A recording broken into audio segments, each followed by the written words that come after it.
soixantaine d'élèves de terminale doivent être légèrement énervés ce matin en apprenant que leurs copies de maths viennent d'être retrouvées. Au total, 61 copies du bac ES qui auraient été volées dans le sac du correcteur. La plupart des candidats ont repassé l'épreuve hier matin à Arcueil. Pas de chance, à ce moment-là, on ne savait pas encore où étaient passées les fameuses copies. Récit de Pierre Herbulot.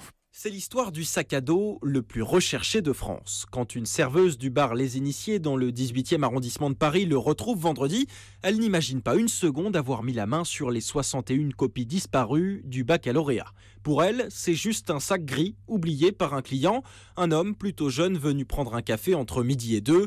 Le sac est donc rangé avec les autres objets trouvés. 5 jours plus tard, personne n'est venu le réclamer. Alors hier, en rangeant le bar, Morgane Kelly, une employée, décide de l'ouvrir. J'ai regardé dedans pour voir à qui il appartenait, j'ai trouvé un portefeuille, j'ai fouillé un peu plus pour voir parce que le sac était assez lourd et j'ai retrouvé un paquet avec 61 copies de mathématiques du baccalauréat. Dans une pochette craft avec marqué copie baccalauréat 2017.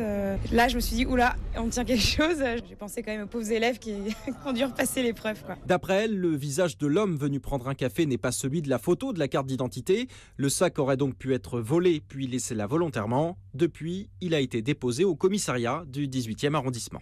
Pierre Herbulot, écoutez la première réaction d'un des lycéens qui a planché hier. On m'a expliqué que ma copie était volée, j'avais 61 chances sur 20 000 pour que ça arrive, ce qui était déjà hyper improbable. Et au final, encore plus improbable, on m'explique qu'en fait ma copie était pas si perdue que ça, quoi. Je suis content qu'on les ait retrouvés parce qu'au final, je pense avoir fait un truc qui tient plus que la route. Donc j'aimerais voir ce que ça donne aussi. Des propos recueillis par Mathieu Bock. En tout cas, pour l'instant, on ne sait pas encore laquelle des deux copies comptera, la deuxième, la meilleure des deux, ou pourquoi pas une moyenne. Non, il faut additionner les deux notes, sans faire de moyenne. Ça fera des bonnes notes pour tout le monde. On va leur suggérer.